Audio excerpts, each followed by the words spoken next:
Hello, good evening and welcome to Hot Edition on 92.73 FM. We are live around the world on 3news.com. That's our website. And also streaming on our Facebook page. Coming up this evening, police investigators interrogate Ashanti Regional Chairman of the New Patriotic Party, Bernard Asiedu, also known as Chairman Wontumi, as he turns himself in following a botched attempt to arrest him at his Kumasi residence last Friday. We'll be live at the CID headquarters for the latest regarding this matter. Also coming up, former board chairman of the Ghana Infrastructure Investment Fund granted bail in the sum of 10 million Ghana cedis with two sureties to be justified with landed properties cited in Accra. We'll bring you details on how things panned out earlier in court today. And later in the bulletin, we do know that Ghana's mission in Washington, D.C. temporarily closed down over multi-million-dollar fraud that has been ongoing for the last 5 years involving embassy staff. But the minority has described the move as hasty and undiplomatic. We have details of all these and more. I am Martin Asiedu Darteh. Before the details, though, let's bring you a summary of our big stories this evening. And Crystal is here with those summaries. Hello. Hi, Martin. Thank you very much. And in tonight's summaries, President John Dramani Mahama has said the plans to reintroduce road tolls in Ghana through a fully digital system will do away with physical toll booths and manual collection. Rather, vehicle owners and drivers would be billed automatically via their mobile money wallets or bank accounts using data linked to their Ghana cards. President Mahama said this while addressing participants at the 9th Ghana CEO Summit in Accra on Monday, May 26, 2025. Meanwhile, former Member of Parliament for Asin Central, Kennedy Ejapong, has stepped forward as a surety for Professor Christopher Ameyaw Ekumfi in the ongoing SkyTrain trial involving a $2 million financial loss to the state. Professor Ameyaw Ekumfi, a former board chairman of the Ghana Infrastructure Investment Fund, was granted 10 million Ghana cedi bail with two sureties to be justified after pleading not guilty to 4 charges, including willfully causing financial loss to the state and the intentional dissipation of public funds. Now let's turn our attention to the Ashanti region, and the Kumasi High Court has acquitted and discharged Alexander Kwabena Safo Kantanka, President Akufo-Addo's 2021 nominee for Joabeng Municipal Chief Executive in the Ashanti region. Mr. Safo Kantanka was seen in a viral video allegedly demanding the return of monies he reportedly paid to assembly members to secure confirmation of his nomination. The Office of the Special Prosecutor subsequently charged him with 26 counts of corruption in relation to a public election since May 2022.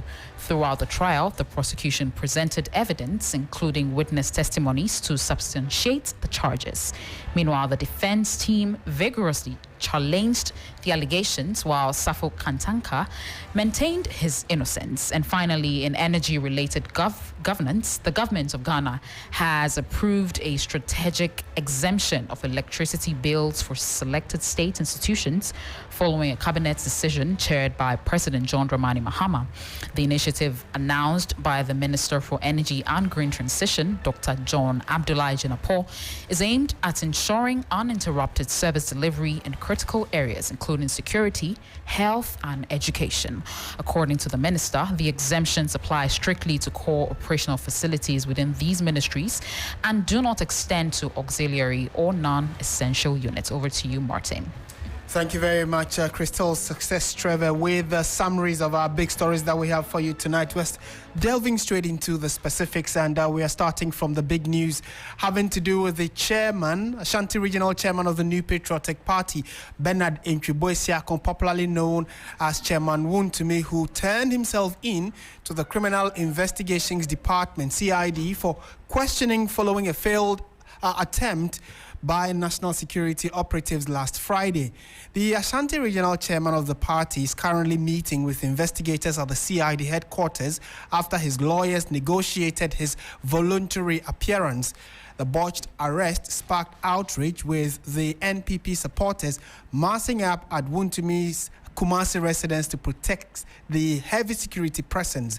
While the exact reason for the police interest remains unclear, sources suspect it may be linked to alleged illegal mining activities by his firm Akunta Mining in the Tano Nimrim Forest Reserve. Let's speak to our correspondent who's following this story for us, Beatrice Na Ajoko, who is currently on the beat and stationed around the CID headquarters. Beatrice, good evening. Thank you for joining us. First of all, is Chairman Wontumi still within the premises of the Ghana Police, the CID? All right, good evening. I can confirm that Bernard Entry, popularly known as Chairman Wontumi, has presented himself in the police investigative body, and he is currently being interrogated. He arrived at the CID office around 11 a.m. this morning in the company of his lawyers, led by the former Attorney General, Godfrey Dame. And as of 2 p.m. this afternoon, we understand that he has not been charged yet. And as to what the charges are, I can't tell, but we are currently following the issues. And as of when we get further information, we will keep the listeners updated. So from where you stand and from all your checks, I mean, we know that you went there earlier today to follow this story for us. And from where you speak from, you are confirming that Chairman Wontumi is still with the police service. Is that it? Yes, he is presently at the CID office and he is being interrogated. Yes. Have you seen party people gather around the CID headquarters beyond the executives and former Attorney General that went into the offices with him? Have you seen party people massing up there?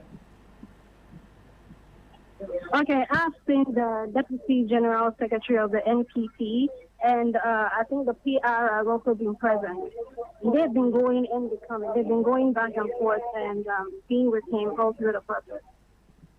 All right, Beatrice, thank you for that succinct update.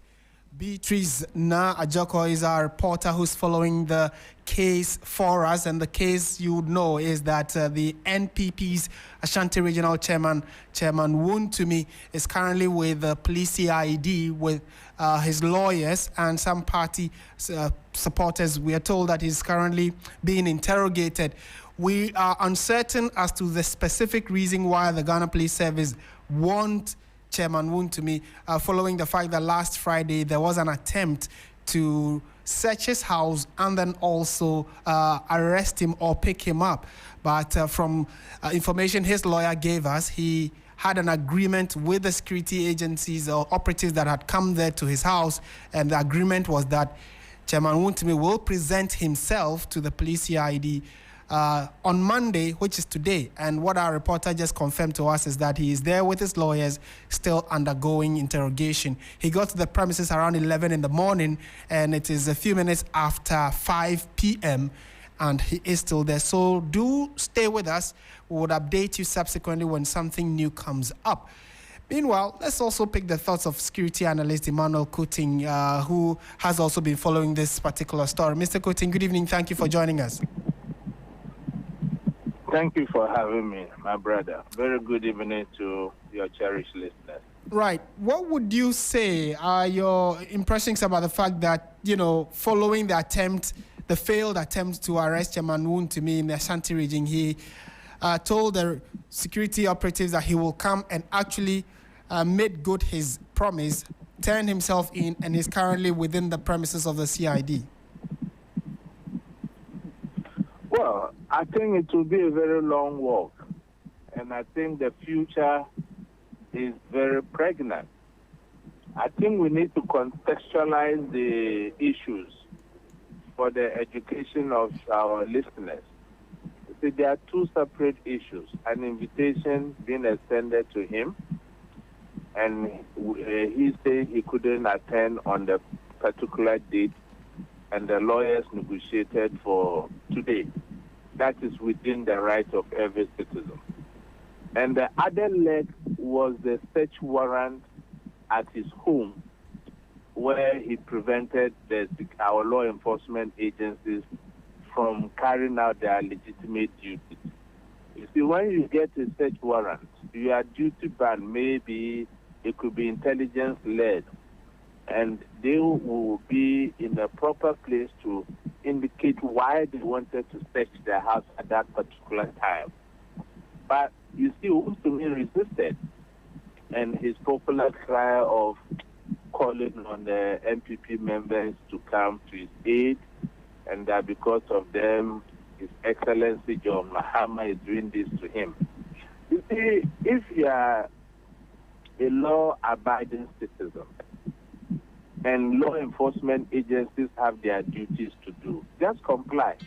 If you feel that you have not done anything wrong, for the fact that you are being invited, or for the fact that an arrest warrant has been placed on your property, doesn't mean you are guilty of any offense. And I was thinking that Untumi would know better. So for him to prevent law enforcement from carrying out a legitimate duty, and now you have brought yourself before them, I think it will be a very long walk. And you see, we must demystify the assertion that if law enforcement agencies are looking for you on Friday, they want to keep you Monday. The law still permits them to keep you to me for 48 hours.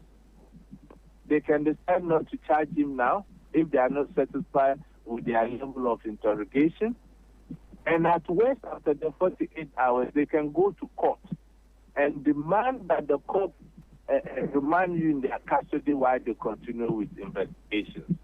So I will urge all law-abiding citizens that when, at any point in time, law enforcement knocks at your door, it's a duty to be a citizen by responding to them favorably. There are those who are saying that, for instance, the security agencies, maybe when they do turn up at your house to either invite you or arrest you or maybe search your house, there should be a reason. The public should be made aware of why you are a person of interest. Do you agree with this call? So, for instance, they come up to Mr. Kutin's house and say, maybe, Mr. Kutin, we are inviting you to help us with investigation into a subject matter that you may know about. Should that be made public before the invitation is handed you or the search warrant is carried out? Not at all. That is why we have the law court.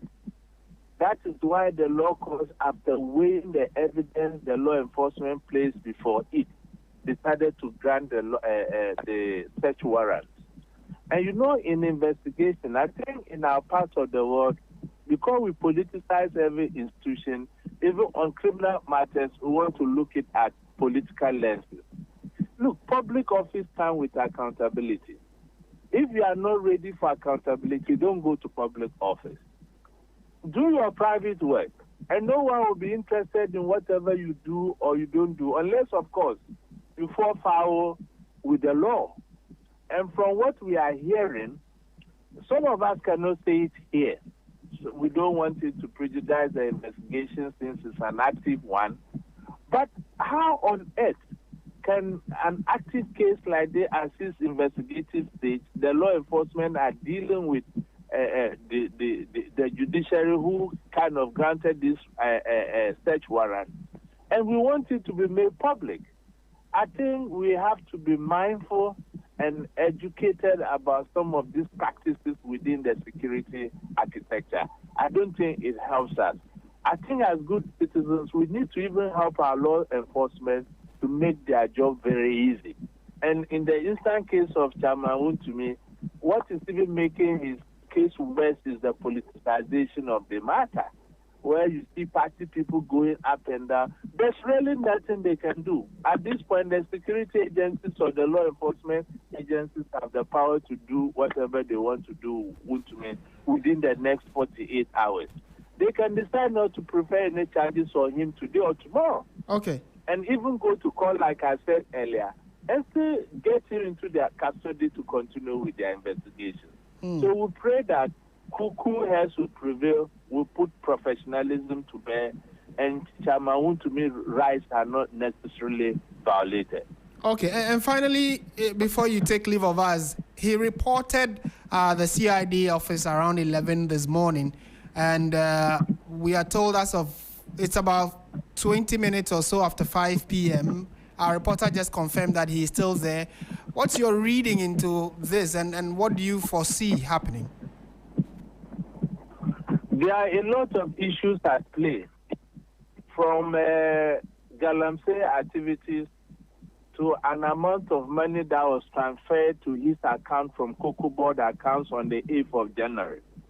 So if the investigative bodies are not getting what they are looking for, or Chairman to me is not cooperating, then it will make the work difficult. So the bottom line is the satisfaction of the investigative body that they are satisfied with whatever they are looking for. And if they predetermine that one is not going to interfere with the investigation going forward, because now they have put everything before him. So if at the face value of all probability, they feel that if they release him, he could interfere with their investigations, they could play this tactics and eventually put him before the court. These are the dynamics that are playing out at the moment. And I'm happy that there are very seasoned lawyers that are with him, and I'm sure they are giving him the proper legal counsel. And I don't want this matter to take a political turn. You understand? Right. We need to build our institutions. We need to grow our democracy. And growing our democracy and institutions are about law enforcement. And what I'm praying is that they shouldn't violate the rights of the gentleman unnecessarily. Okay. Mr. Kuting, thank you so much for your time this evening. Pleasure talking to you.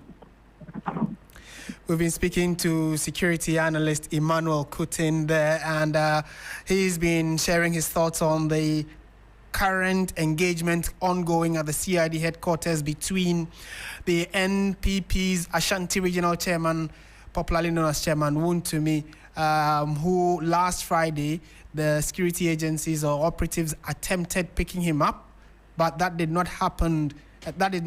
And as we speak, he's currently with the CID with his lawyers, and we are told that he's still undergoing interrogation. So subsequent bulletins will update you as whether or not he's still there or has been released, and whatever update we get, you definitely also be made aware of. And do follow our various social media handles as well, so you get to know the latest news on this and other big stories happening in Ghana. This is still Hot Edition 3FM 92.7.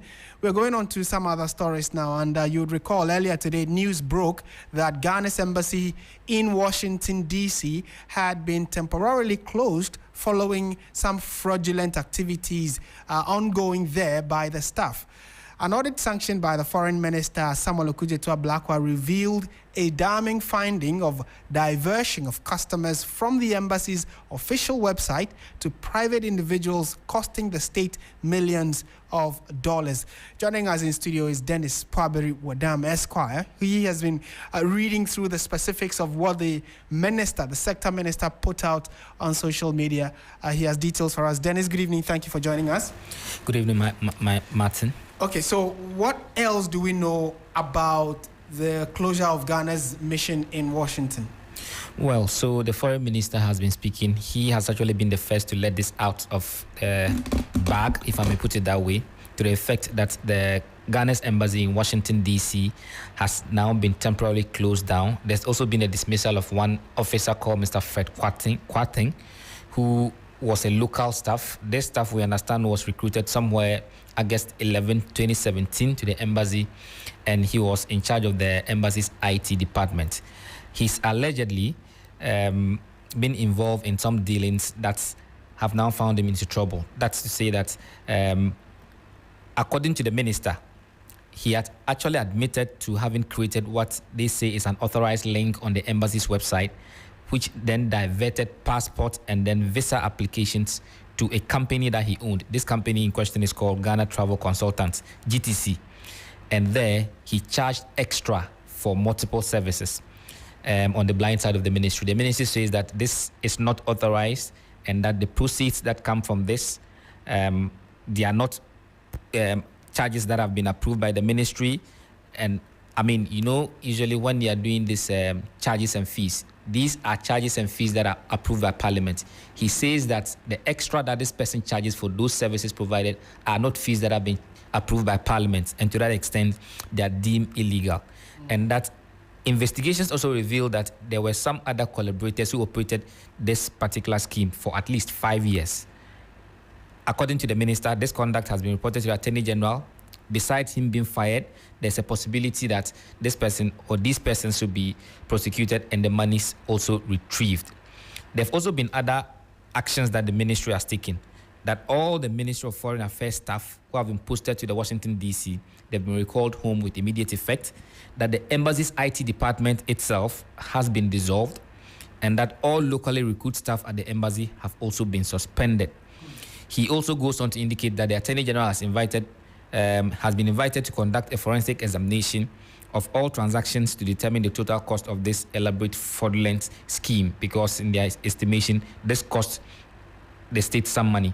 And then finally, that Ghana's embassy in Washington shall be closed for a few days, like you mentioned, as they want to finalize an ongoing restructuring and the systems overhaul. He apologized, and he says that he has the firm support of the President, John Dramani Mahama, to do what he has done. So basically, that's what is happening in that space, as has been disclosed by the Minister for Foreign Affairs. Okay. And we also know that some reactions have been coming in. Do we know if the sector minister has said anything else beyond just the statement he put out? Well, he indicates that there will be more updates, and we are still looking forward to those updates. Not as we are here now, we haven't had any information on those updates. Okay.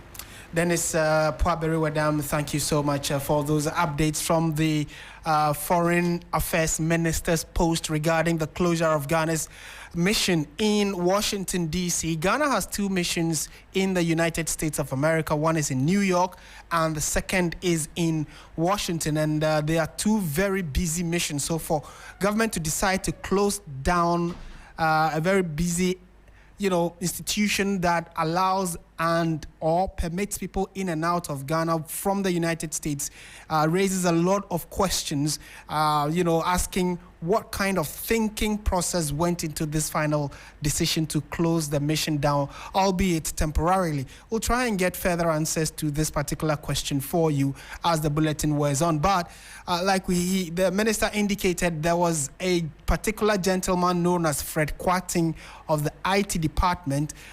He is the specific one who has been dismissed, and not just him, but the entirety of the workers there. And also, let's put this particularly in context, some people have been employed in, within the United States to work at the mission. All those people, according to the minister, have also been dismissed or asked to go. Ghanaians who were working in the mission from Ghana have also been recalled to come back or return to the country. So it looks as though a lot is happening very quickly. So we'll try and get you some better understanding on this. But in the meantime, let's bring you another observation that we have made, that the minority in Parliament, or the ranking member on the Foreign Affairs Committee, I should say, Nana Asafo-Adjei, has called the move by the minister as hasty and undiplomatic, and stressing that embassies provide more than just consular services. He expressed concern that staff were stripped of diplomatic privileges without formal internal communication, and that declaring them persona non grata publicly could damage Ghana's diplomatic image. He urged for more tact and discretion in handling such sensitive matters, stating that diplomacy demands subtlety, not public showmanship. So let's go to the phone lines now and pick the thoughts of International Relations and Security Analyst Dr. Victor Darteh. Doc, good evening, and thank you for joining us on 3FM. Hello, Martin. Your voice is rather very low. My voice is low? I can't really hear you. It's not clear. Okay. We'll try and see if the connection is better, or maybe I need to reposition myself. But while I do that, let me throw in my first question and see if you can hear me, and then give us an answer to that. And that question will be that, as someone who's watched the diplomatic space, would you say that the decision by government is the best diplomatic response to a fraud scandal? Oh, thank you very much. With regards to this issue, we are looking at a situation where the information technology aspect run by an individual is compromised. Now, from the time the data or the reports that the minister put out October last year, a lot can happen even in a week when you talk about the IT system in Iran. This is very unfortunate. Now, to even detect now that an embassy has this kind of illegal process going, one, it's very, very unfortunate. Two, it means internal security with regards to the embassy was compromised. And therefore, you need to ascertain how many people were in the known apart from the gentleman, right? So if the reports that have been put out was just a preliminary one, when the minister knows that there are more to it, and then he just wanted to put just a little bit out for an extensive investigation to go on, thereby everybody else is affected. One, we need to understand that Ghana is a founding nation. It can decide to close down or reopen any embassy or an embassy where and when and how it chooses to. With regards to this, we are looking at the security of the embassy, the security data that is very sensitive. Let's not forget, we've had prominent people from this country going to the United States. There has been, correspondence with regards to the embassy office to Ghana and Vietnam. What has gone out, or what has the gentleman carried out? Is our security system compromised? Is our information with regards to the embassy compromised? That is what we need to find out. And if it's unfortunate that everybody has to be put aside, but if it means that we are going to ascertain what has gone out, we are talking about the country's sovereignty, the security aspect. And an embassy represents a country in itself, in any other country you find yourself. Okay? So we need to ascertain what really went on, and if it means that everybody has to go. And that is why I come back to the issue that when it comes to the aspect of national security, it is very paramount. And to the extent that we have to go to ascertain whether our national security is compromised, we would have to take it. And what would you say about the way the information in itself was given? I mean, I think the entirety of the country woke up to the post, just a single post of the minister. And many are asking, like you're also asking, whether or not maybe the gentleman in question has already been picked up or he's just been let go, considering the fact that lots of information and sensitive data passed through his hands. So the general handling of the situation itself has come up for question. How does that sit with you? Well, I think I agree with what other people are saying. The handling, the information dissemination was what needs to be looked at in the future. You would expect that a more, very formal info outputs will be communicated to Ghanaians and not through a social media post. What even from that time till now, we haven't had any formal. Yes, it's a social media post. It can be taken into consideration, but we need a more formal, communication from the said minister, and then an update from that time to now, hours have passed. What has gone wrong with regards to preliminary investigations? What has he got? Yes, we are not asking him to come and put every detail out in the public, but then an update means you can tell us if you are step one or step two, what has gone in it so far, who else is involved, are people going to go back or everybody will be affected? We need to look at all those things. I think we need to look at how we disseminate information so as not to, cause unnecessary tensions and all of that. Right, and there's also this bit about the United States having to be involved. Would you advise, for instance, that maybe we get U.S. services involved, security services that is, or investigative agencies in the U.S. involved in this, since it is directly on their land? We choose to. We choose to. It is not a must, but we just choose to. It only comes into question when and if a U.S. citizen is involved in the illegality, where you can ask for an assistance with regards to that person through the agencies of the United States.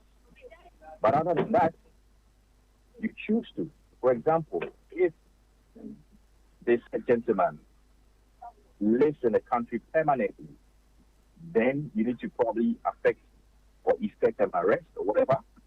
Who does that? You need to involve the authorities in there. So yes, there is going to be some kind of collaboration and all of that in trying to understand what really went on. You need to do an extensive networking with regards to trying to find out those who were involved. So I think, yes, at some point, they may need to involve the authorities or agencies in the host nation. But by and large, it all depends on the minister and the authorities, whether it really necessitates. The investigations and the outcomes also will determine whether it's really necessary. The aspect of the individual or individuals involved, if found culpable, and their willingness to cooperate would also mean that you would not need to involve the authorities in there. If there's resistance from their part, there's information not coming in, then be rest assured that authorities can now relay to the authorities in the U.S. for assistance to arrest these persons. So yes, just like how we have Interpol, we relay information, for example, to Interpol agencies in other countries for collaboration on arrest. We can also do the same. So it's as and when necessary. Okay. I know you've been indulged us, but maybe the last question before you take leave of us. The minority, for instance, the ranking member on the Foreign Affairs Committee in Parliament, say that the mission in Washington does not only issue or manage consular services, but they do more than that. So a strict decision to close down the embassy could have further implications than what we are assuming. How does that sit with you? And is it possible that this could have some diplomatic friction between us and maybe people from other countries that may have wanted to go through the Washington mission? I don't think it will have any major, I use the word major consequences. The minor ones, for example, you need to still keep up your political data. You need to monitor, take up intelligence. You need to engage. So these ones will be interrupted temporarily. As to when, we don't know. And that's why I will entreat that investigations and the process should be sped up as much as possible for the embassy to be reopened. But by and large, all those people that want to go through may somewhat be directed to use the other consulates in other states. But with regards to the Washington enclave, then it means you would have a limited aspect of information flow. The political space you need to monitor. You need to monitor the security, aspect also relay information. So, for example, if you have a prominent figure, coming to Ghana, you will have to relay, and that channel has been broken. On the diplomatic front, it hasn't really caused any uproar. We all know the aspect when it comes to fighting corruption, transparency, and accountability. Every country has its own issues. So, if a country has decided that it's closing its mission temporarily because of A, B, and C, that lies in the country. Communiques would have been issued to the various authorities that heavily depend on bilateral relations with the Washington office, and they would have been in the known. So then, if they want to, engage, then they would have to find out different channels. Right. So let's just hope, as quickly as possible, issues will be resolved. those who are exonerated would find their way back, and then those who are found guilty would be made to face the law. Right. We are grateful for your time this evening. Thank you so much for speaking to us. You heard the voice and thoughts of Dr. Victor Darteh, who is an international relations and security analyst, on Ghana's decision to close down its Washington mission, where we are told by the Foreign Affairs Minister that some fraudulent activities had taken place over a long period of time, at least for the last 5 years. One, Fred Kwarteng of the IT department had been undertaking some very shady moves, on the back of which he particularly has been dismissed, and then also a number of staff who've been working there. So on the back of this development, Ghana's embassy in Washington, D.C. has been closed temporarily. Better and further information we all await from the Foreign Affairs Ministry, and when we do get that, we'll definitely put it out to you as well. But what do you make of this development? When the news broke, I personally saw a number of you reacting to it, saying that it is not just the mission in Washington, but then elsewhere around the world, Ghana's offices charge some exorbitant fees when it comes to application for visas, and then also some of you have outlined challenges you face when you try and get some assistance from our missions abroad. So do let us know in the comment section. Do you know anybody that works there? What information do you also have? Do share it with us on our Facebook page, and then also our various social media platforms, including X, and we will be happy to share it with the rest of the world. This is still 3FM 92.7. It's Hot Edition, and we have some news coming in regarding the invitation of the NPP's Ashanti Regional Chairman Wuntumi, as many know him. He has been charged formally. We'll try and speak to our correspondent who's following this story for us in a moment, so you can also get to know what exactly it is. But you know that he had been at the premises of the CID since morning, around 11, and as of yet, we've been told that he's just been granted bail. When we do connect with our correspondent, we'll get the details. But the charge we do know of currently is that he's been charged with mining without authorization. You know that he owns a mining firm, which is Akunta Mining, which has been in the news for, well, not all, for all the wrong reasons, and for which reason the security agencies thought it wise to invite him. And when we do get that connection, we'll update you shortly. And when he came out of the offices after several hours of interrogation, he was there with his lawyers. He spoke to the media that had gathered there. Let's listen to what exactly the NPP's Ashanti Regional Chairman has been saying after he was released.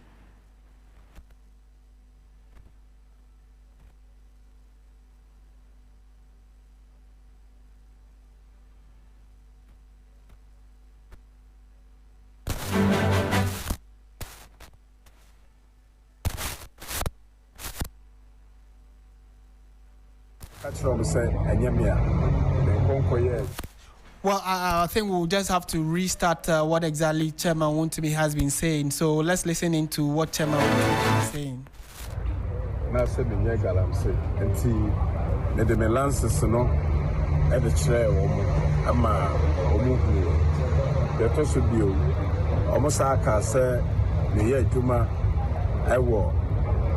Forest. And also my catcher will say, and Yamia, the Concoyer, Duma, our forest, I is more evidence. I will bet me at the Ashred. Now, they may apply lances for her, and so Forestry Commission, and then Lands Commission, and then Mines Commission. Omo say, Omo the Honama Forestry Commission for so Omo Shaho. Into Omo. And a year custodian, I'm responsible. I'm share a home and call her that. This will be a Juma or Horny and Bia, and Yemi Dim, and Yemi and Mumu, Anna, Ibi, Omo, Emma, Bill, two sureties, Anna, Cecilia, Yama Bill, Cecilia. How much is the bill? Again, in an meeting, I can't see your mammy bill, 2 sureties. How much is about Cocoa Board, any company, Hallmark, dealings with? No. Cocoa Board. And yet, no credit, some are J Cocoa Board for Sika. Obia no Sawo, no Papa ye, Roda, and you're buying a mouse car. And your woman now do Sika, Ebeko contractor no. When I do Sika, Beko now, the Papa ye, road. Ubia. Now highways for the Cocoa Board for no. Omudu engineers about the value. A year road now now omudu boa later omudu ma no omudu atoso a free BB certificate no more raising. When the Cocoa Board for contracts, ne will say 28 days they should pay me. But ye raise it take about 3 years and say no mutuamika. So Cocoa Board cannot tell me say now omuni won't make Obia no so obeye ketu obeye kesi o na mpaso se obia no kwakoye adwuma de me dream say adwuma nya de a ayebone medamase it say so. And that is Chairman Wontumi, the NPP's Ashanti Regional Chairman. Few minutes after he came out of the police CID office with his lawyers and supporters around him, has spoken to the media and shortly has just been talking about some of the key issues that came up, that he was accused of working in the forest, which he says he denied. Well, let's get the specific details from our reporter Beatrice Ajoko-Sowa, who has been following this for us. Beatrice, thank you again for joining us. So finally, Chairman Wontumi is out. We heard him speak a few minutes ago. Give us a wrap of what exactly his point was.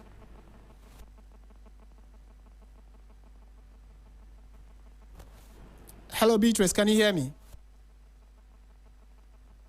We seem not to have Beatrice on the line, but she has been following. She's actually still at the CID headquarters where the NPP Ashanti Regional Chairman has been meeting with CID officers, and he came out a few minutes ago.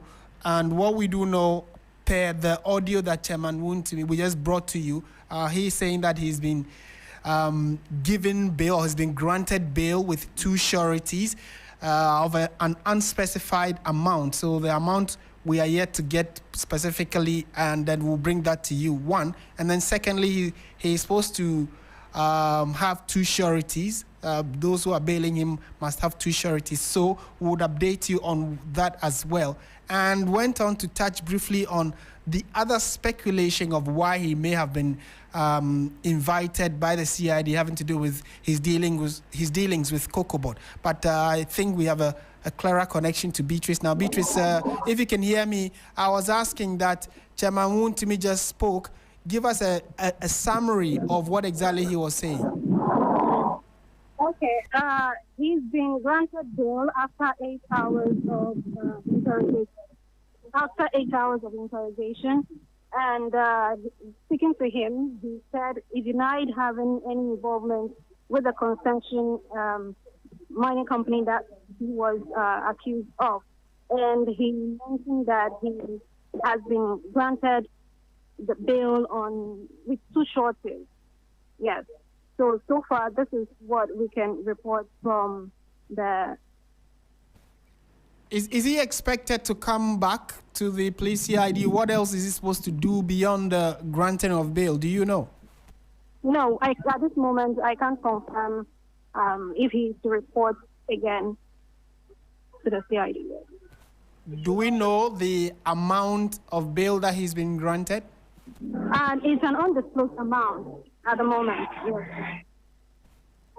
All right, Beatrice, thank you for that report. Beatrice Ajoko-Sowa is our reporter who joined us from the police CID headquarters, where Chairman Wontumi has just been released after almost 8 hours of interrogation between him and the CID officers. And he says that, like our reporter just indicated, he's been granted bail of an undisclosed amount with 2 sureties, and then also denies involvement in mining in the forest reserve, and says that a company that has been undertaking, quote unquote, some illegal activities in mining that has been attributed to him, he says he has no knowledge of that company as well. As the minutes wear on, we'll try and get some specific concrete details of this particular release and update you on it. This is still 3FM 92.7. Let's go to the courts now, because a lot has been happening there. So we woke up earlier today following the fact that Professor Ameyaw Akunfi has had to go back to the court because the last agenda date was today that he was to reappear. Now, former board chairman of the Ghana Infrastructure Investment Fund, Professor Ameyaw Akunfi, has been granted bail by an Accra High Court in a sum of 10 million Ghana cedis, with two sureties both required to provide landed properties in Accra as justification. The bail follows a vigorous application by his legal team during court proceedings. Professor Ameyaw Akunfi is facing 4 charges related to the controversial SkyTrain project, which involved $2 million payment for a proposed urban rail system that was never executed. He has pleaded not guilty to all charges, including willfully causing financial loss to the state and intentionally misusing public funds. As part of his bail conditions, the court has ordered him to surrender his travel documents, including his passport, to the court registry. Let's get some details on this. Our colleague Lord Eduasare has been following this. He's joined us a few minutes after returning from court. Lord, thank you for joining us to start with. So what exactly else is we know that 4 charges have been slapped on Professor Ameyaw Akunfi, but walk us through what exactly happened in court today. Right, Martin. So you'd recall that this is the 3rd time that the proceedings have been called, but this is the first time that the former minister has appeared. The other 2 sitters he missed because, according to his lawyers, he had been admitted for medical reasons, right? So he was in hospital. Well, today we realized that he was wheeled into court in a wheelchair. He was calm and composed, but he was, I should say, relaxed, right? And they took his plea. He pleaded not guilty to all the charges proffered against him. You outlined that earlier, causing financial loss to the states, intentionally dissipating public funds, and then conspiracy to commit crime. The first accused person, the ex-CEO of GIF, Solomon Asamoah, his plea has already been taken, and he is currently on a 15 million cedi bail. But Martin, Solomon is yet to meet his bail conditions, and so as of the time that he was granted a bail, he still remains in the custody of the National Intelligence Bureau, awaiting to meet those bail conditions.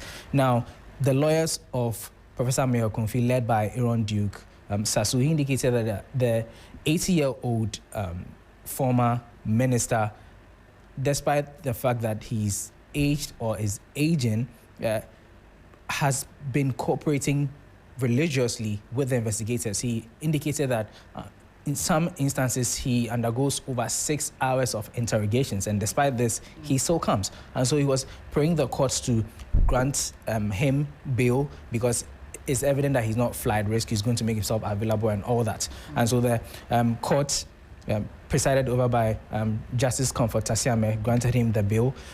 The prosecution, led by Deputy Attorney General Dr. Justice Remsai, he did not oppose that bail application or the motion for the bail, except to add that they should vary the conditions because, as far as Solomon is concerned, Solomon was given to report to the investigators 3 times a week, but he wanted for Ameyaw Akunfi to be just one, considering his condition and all that. And one thing we also noticed, Martin, was that there was a presence of former statesman S.K. Boafo. There was also the presence of MP for Teshiman South, Martin Asiedu Darteh, and then former member of parliament for Asin Central, Kennedy Ejapon. Now, from our checks, we learned that Kennedy Ejapon is stepping in as one of the sureties of Professor Ameyaw Akunfi. So that was established after the hearings. And so that basically transpired as far as Professor Akunfi's case is concerned. But Martin, there was also the case of the former Signals Bureau, Kwabena Eduboahin. You know that the last time we were in court, his lawyer, led by Samuel Atacha, indicated that he had been picked up right after he was granted a bail for a different matter regarding the Ghana Water Company. Now, today when the case was called, however, the main business of the day was supposed to be a case management conference, right? And the prosecution had been directed by the courts to file their disclosures. Now, Dr. Justice Ramsay, he again led the prosecution today. He notified the court that he hadn't been able to file those disclosures because the investigator who should have signed was indisposed, and so he prayed for additional time. That was not opposed. But then, Martin, interestingly, we saw some movement even before the case could go on. We saw Samuel Atacha and then the Deputy Attorney General, they stepped out of the courtroom to have some conversation. And then later on, when the case was called, they had a sidebar private meeting with the judge. They actually approached the judge and they had a meeting of some sort for a while. Now, after which the judge came to order that they should file their disclosures by June 2nd, Martin. Now, right after making this order, Justice Asiedu Darteh also added that the defense lawyers, the lawyers for Kwabena Dubois, his wife, and the third accused person, should only engage the prosecution in any plea bargain arrangements. Okay. Only after the prosecution has filed all the disclosures. Now, we could not really understand the context of this because prior to this, there hadn't been any conversation about plea bargaining, right? Yeah. And so we asked the lawyer for Kwabena Dubois and Samuel Atacha, and he gave us some context to it. We can listen to him. He's very free. Okay. He's been admitted to bail. Okay. So we are going on the main case. Okay. It will always be done premise on the papers file. But I do not think that is the way that we are going. So as instance now, you have not made any offer whatsoever to We've never made any overtures at all. Do you consider that? No. There's nothing on the table for us to play bargain. What do you make of the delay of the prosecution in filing their disclosures as of now? I'm not too sure. Maybe the issue will be with the Attorney General. Let's give him the space to prosecute the case. And let's respect the fact that if an Attorney General wants an adjournment, then we shouldn't challenge it. Right, Martin, so you heard Samuel Atacha be categorically asked them whether the defense were considering a plea bargain for Kwabena Dubois and then the other accused persons because of what the judge had noted, whether there was any implication of that matter. And then he was categorical. He said they're not considering anything, but the judge was simply stating all the viable options to them. And so, Martin, that's what it says as far as Dubois is concerned. Yeah, so it means that Dubois has also been granted bail? He has already been granted bail. You realize that he was on a bail, and immediately that he was granted a bail, he was rearrested for the charges on a separate matter that has to do with the Ghana Water Company. Mm-hmm. He has again been granted bail on that. We are here to get the full details of the bail conditions, it was the reason why he, together with his wife, they came in court today, and then they left to the house because he drove to the court himself. Okay, so as we speak, the former Signals Bureau director is on bail, not in the custody of Iyoko as he has been for some time. Indeed. All right. Thank you very much, Lord Edwasari, updating us with what transpired here in Accra from the courts. Two big issues that we've been following for you. One having to do with Professor Amare Kumfi, which is in relation to the $2 million SkyTrain project that did not happen, but payment was made. He is also on bail, 10 million Ghana cedi bail with two sureties. And like you just heard, the former Signals Bureau boss has also been granted bail on two separate charges that were leveled against him. He was granted bail earlier and rearrested on a separate matter. That also, he's been granted bail. So a lot is happening when it has to do with the courts here in Accra, and subsequent bulletins will update you as and when we do get further information. Still on issues about the courts, though, we know that some activities have also been happening in the Ashanti region because the Kumasi High Court has acquitted former President Akufo-Addo's nominee for the Joabeng municipal chief executive position, which happened in 2021. Now, he was charged on bribery allegations case that was made against him by the Office of the Special Prosecutor.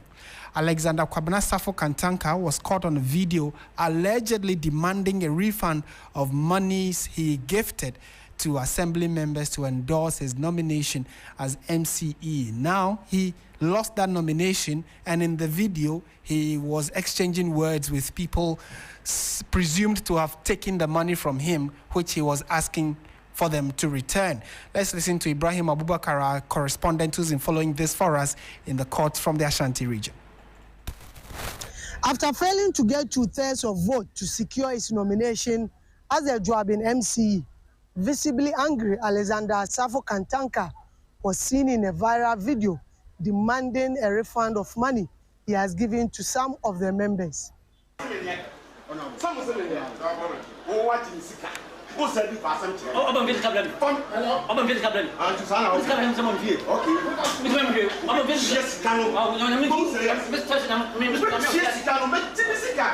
Based on the viral video, the OSP charged him with 26 counts of election-related corruption.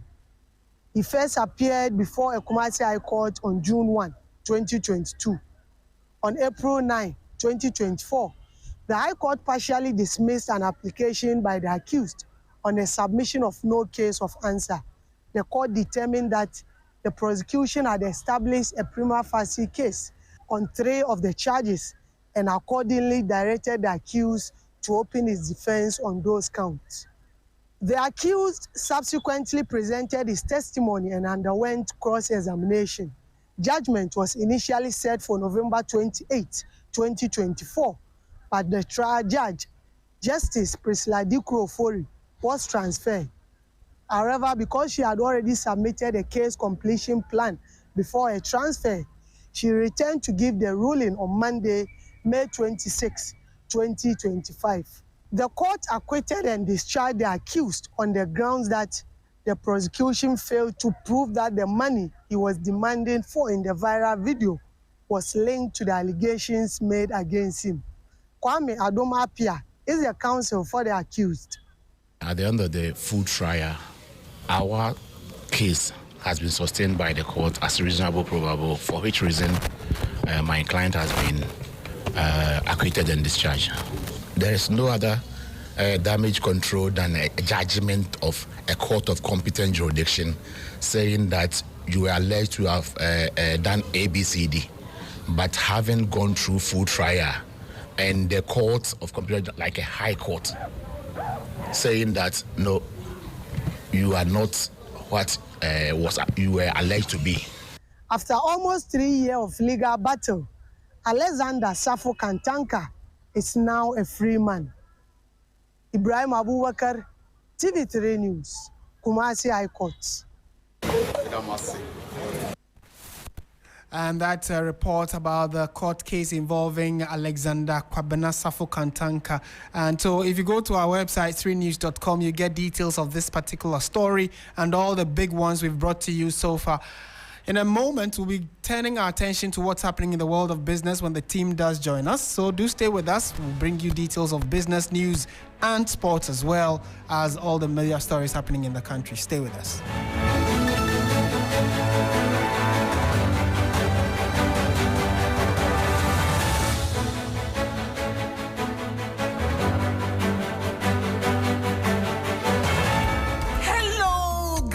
It's a new year, and Bill's microcredit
Hello, good evening and welcome to the Business News on Hot Edition with me, Christabel Success Treve. Coming up, Association of Ghana Industries urges government to boost renewable energy adoption as national electricity peak demand nears installed capacity. This and other stories lined up for you. Please stay with us.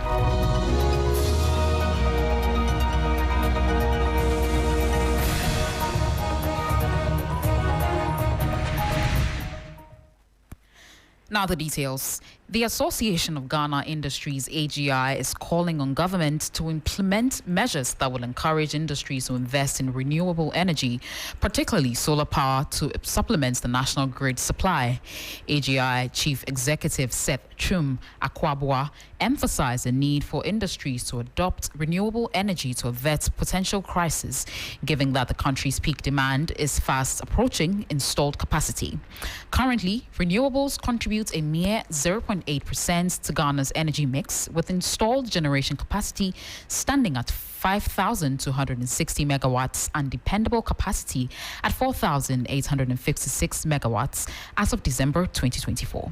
Years ago, when we had the crisis, we had the energy crisis, the thought of it was that let's help to get households to use renewable energy, because we thought that was relatively easier because of the expensive nature of renewable energy. But with time, technology has advanced and it's gotten to a point where commercial users of renewable energy like solar have also become very relevant. Demand for energy has grown. We are currently almost at par with supply, so there's no excess capacity. So it means that in the next 5 years or so, we have to grow our energy generation. The new growth area is renewable energy. So that's why we are focusing on it, encouraging companies to go renewable as they combine with the grid. We know that you cannot use the renewable alone for everything. So we've looked at areas like administrative functions, light machines. You can all use renewable for it. Well, you just heard the AGI Chief Executive Seth Chum Akwabwa. Mobile phone-based financial transactions, widely known as mobile money, are proving to be a transformative force for national development, particularly in countries like Ghana. Recent data by the Ghana Statistical Service from the 2021 Population and Housing Census highlights the significant adoption and crucial role of these services in fostering economic growth and financial inclusion. According to the 2021 Population and Housing Census, 48.8% of Ghana's population aged 6 and above utilized mobile phones for financial transactions within the 3 months prior to the census. Usage was slightly higher among males at 50.6% compared to females at 47.2%, though a larger proportion of females, representing 92.9%, reported using mobile money exclusively for financial transactions than males, representing 90.9%. Mobile banking expands access to banking services for underserved populations, particularly in rural areas, reducing the number of unbanked individuals and empowering marginalized groups. Mobile transactions facilitate daily business for small and informal enterprises, promoting entrepreneurship through easier access to credit and stimulating SME growth. These platforms drive innovation in fintech, e-commerce, and digital trade, fostering new industries and enhancing international competitiveness. Despite these widespread benefits, challenges such as digital and financial literacy gaps, cybersecurity risks, and regulatory deficiencies persist. To fully harness the potential of mobile financial services, national development strategies must prioritize investments in digital infrastructure, cybersecurity measures, public education, and inclusive policy frameworks. Now, Data Bank research has projected a significant improvement in Ghana's fiscal position, with the budget deficit expected to narrow to 4 to 6% of GDP by the first half of 2025. The research firm believes that the implementation of the Commitment, Control and Compliance League Table for metropolitan, municipal and district assemblies will enforce fiscal discipline and support tighter deficit targets. The following report has more. According to Data Bank research, Ghana's fiscal outlook is set to improve, driven by a strong start in revenue mobilization, targeted capital expenditure cuts, and enhanced International Monetary Fund financing. The anticipated $370 million disbursement from the IMF is expected to play a key role in supporting the country's fiscal position.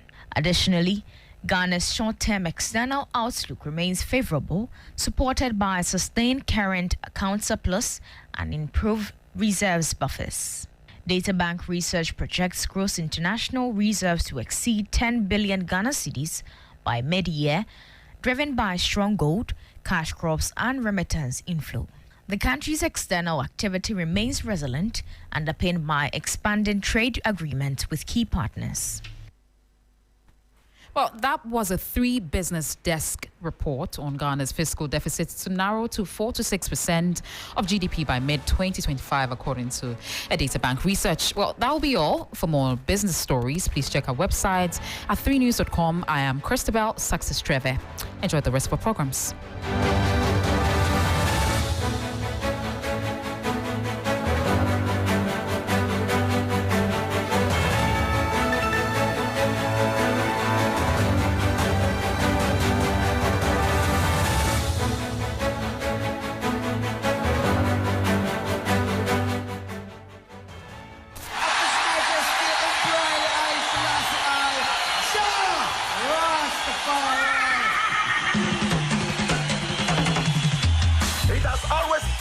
Journey of Pan-Africanism and consciousness. It is your regular taxi driver with the urban blend and 3FM 92.7 in living stereo every day, Monday to Friday from 12:30 p.m. till 3 p.m. This is the show everybody listens to, so your business will certainly do well here. My name, Black Rasta. I am the rootical, hairtical, Don Gargan, Mua Fire.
Hello, good evening, and welcome to the sports segment on Hot Edition on TFM 92.7 with me, Oreku Ampofo. We'll be starting off from the camp of the Black Stars, who have released their squad for the upcoming Unity Cup in the United Kingdom, with the camp set to open this weekend. The match itself will be against Nigeria on Wednesday, and there's a very huge game for Otoado's Ghana side. The tournament brings together African and Caribbean footballing nations in London, and it will see Ghana face Nigeria and Jamaica, and we'll also be facing Trinidad and Tobago in the other semi-final. Now let's hear from General Manager of Media General Sports, Michael T, who is currently based in London, and he provides us with the latest update. So it's a nice bright day in London. The Black Stars have been arriving in batches throughout the day. We've seen Lawrence Atizigi come in. We've seen Brandon Thomas Asante arrive a bit earlier. We've seen a lot of the players coming, a lot of the players in the squad released by Otoado earlier this morning. Essentially, this is what's happened. Off the back of the end of the season, the Black Stars will be without a lot of key players for the game that they will play against Nigeria. There is no Kudus Mohamed, there is no Kamadin Suleimana, there is no Thomas Partey, there is no Antoine Semenyo, there is no Inaki Williams. And from the small checks that I did, this is basically because some of the players asked for permission to stay away, and that all of this has been done with the express understanding of the team, with the players having gone through this long, dragging, complicated season. What is definitely though is that Coach Otoado wants to use this game to give a lot of other players the opportunity. Take the former West Ham goalkeeper Joseph Annan, who plays for St. Patrick Thistle, for instance. He's one of the new players who have come in. Brandon Thomas Asante has not had this opportunity for a while. A player like Salis Mohammed may have been celebrating Premier League qualification with Sunderland over the weekend, but he's barely played. So there are a lot of players who have come into the squad named by Otoado who will fancy a chance to make a case for themselves. And I think that will be the main thing.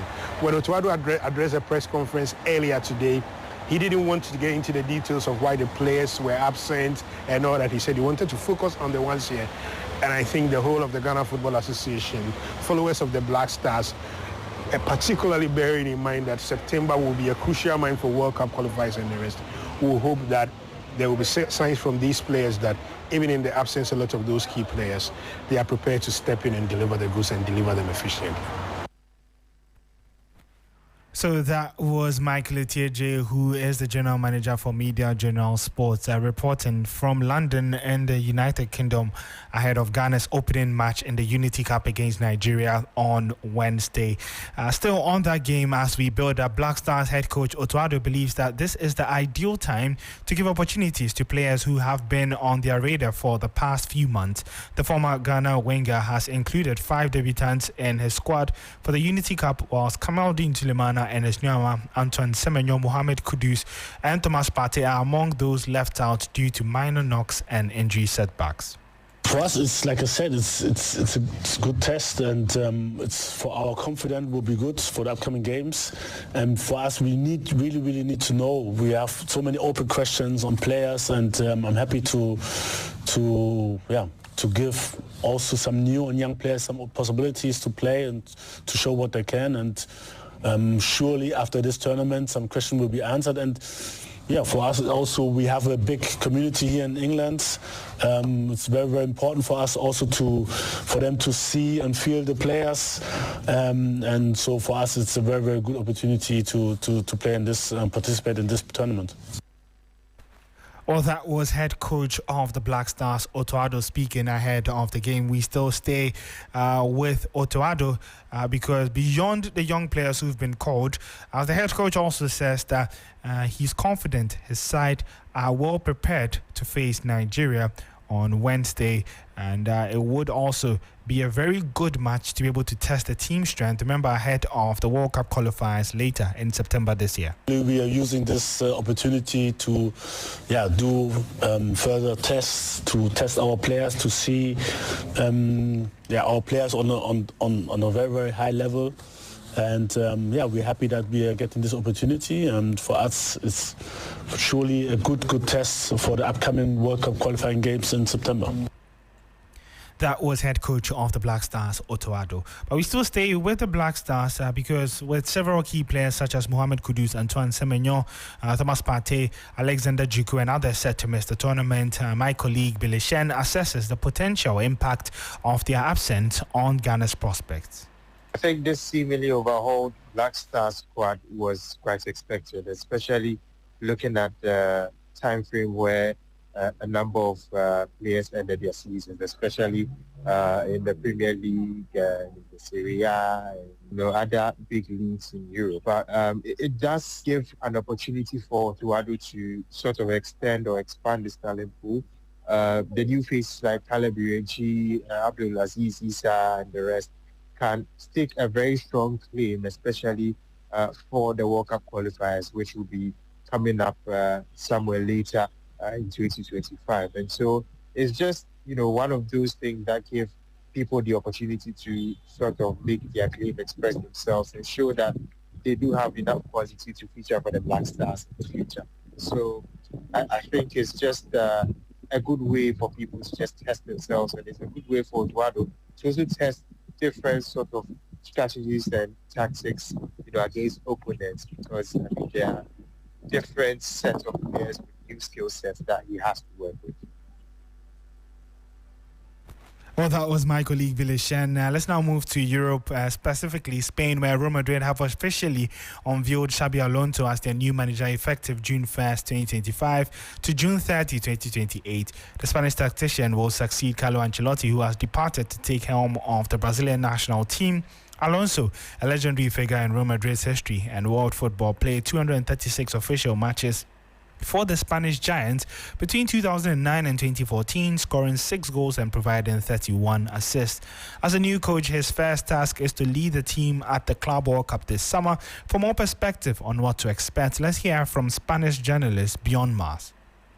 That's a big blow on the one side because Xabi Alonso brought a totally different mentality to the club.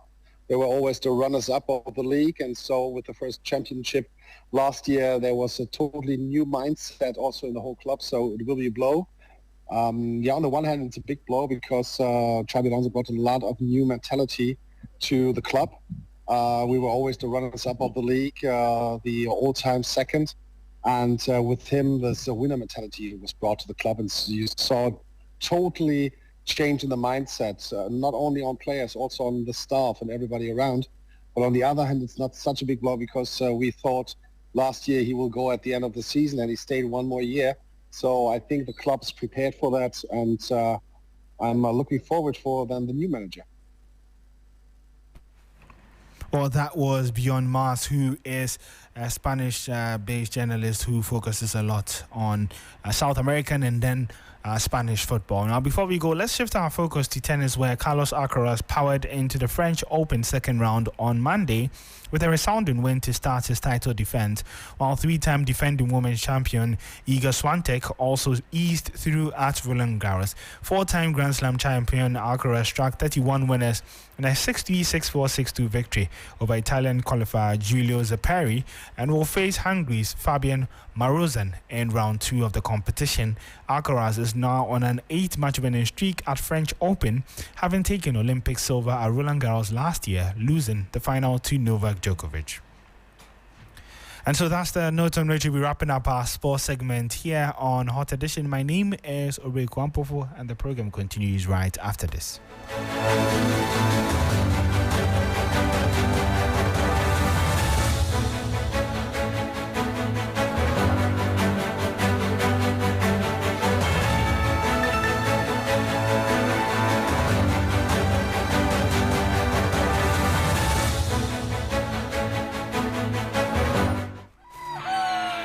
Early every weekday because of you, to keep you on top of your game. Yeah!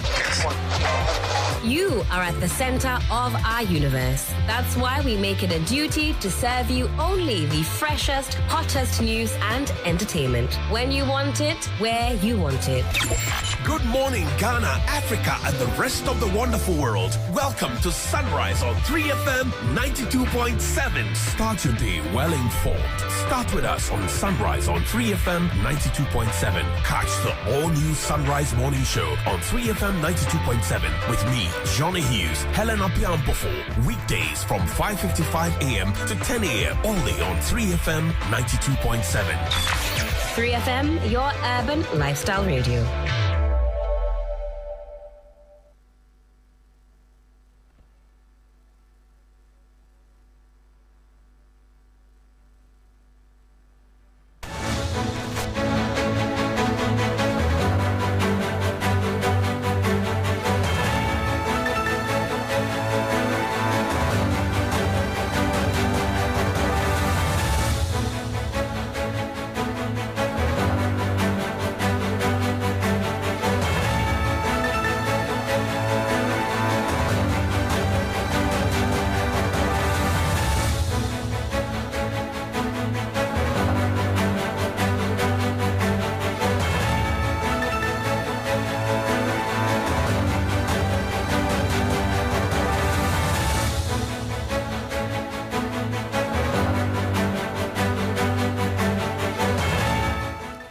You're still listening to 3FM 92.7.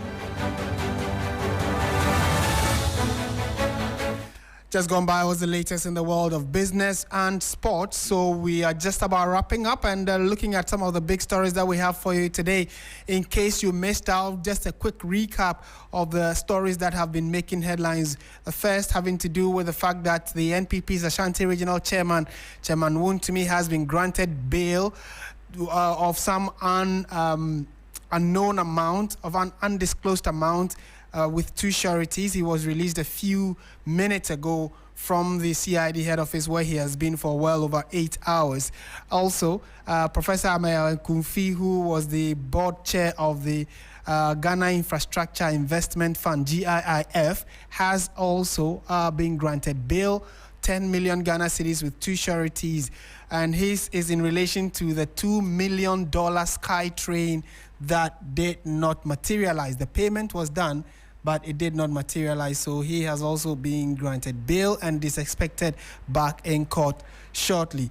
And then also, Ghana's embassy in the United States of America's capital, Washington, D.C., has been closed down temporarily following some fraud activities that plagued the embassy. So the Foreign Affairs Minister, a few minutes earlier today, released a statement saying that the embassy was being closed down and all workers in the embassy are being asked to return to Ghana, and then all people who had been engaged to work in the embassy have also been sacked. So it's a fluid issue. We've had different opinions on it. Your opinion is also very important, so do let us hear it on 3FM 92.7. To some other stories this evening, the Ghana Cocoa Board is to undertake a full-scale payroll audit in a bid to uncover inefficiencies and restore financial discipline across its operations. Chief Executive Officer Dr. Ransford Annette Abbey, during an interview on TV3's Hot Issues, noted that the payroll review forms part of a broader reform agenda that includes auditing stockpiled jute sacks and collaborating with National Investigations Bureau. Has on its payroll in excess of 10,000 people. Our staff cost is between $160 and $170 million every month. You understand? We're going to do a staff audit to ascertain whether we're all human beings or there are some people from another planet with us. You know, we need to establish that. But of course, if you have to spend about $12 million as your staff cost, that's quite, heavy, and we need to look at all those things. But there were decisions that were made that we need to look at. But a lot has to do with procurement, for example. Look at the things that I've told you about. The jute sacks situation, for example. How on earth do you continue on a yearly basis spend over $40 million on sacks that you don't need? The sacks come in, you're unable to clear them, or you willfully decide not to clear them, and yet you keep procuring to the extent that even when over a 3-year period you are not cleared 110,000 bills. You still go and sign a contract for 80,000 more bills, and in December of 2024, issue an irrevocable letter of credit for $48 million. I mean, what kind of thing is that? And I'm very mindful of the adjectives I use to describe some of these things. And that is the Chief Executive Officer of the Ghana Cocoa Board, Dr. Randy Abbey. And Dr. Abbey says that the organization currently has a staff strength of over 10,000 with a staggering monthly wage bill of approximately $12 million. He questioned the integrity of the payroll system, hinting at the possibility of ghost names and other irregularities, for which reason he says a payroll audit will be undertaken in due time. Well, on the back of that, we bring the bulletin to an end. Thank you so much for listening. It's been live from our studio here at Adesanwe, Kanda, Accra. This has been Hot Edition on 3FM 92.7. My name is Martin Asiedu Darteh. Do have a good evening. Join me and Portia Gabor on TV3 at 7 o'clock for News 360. Bye for now.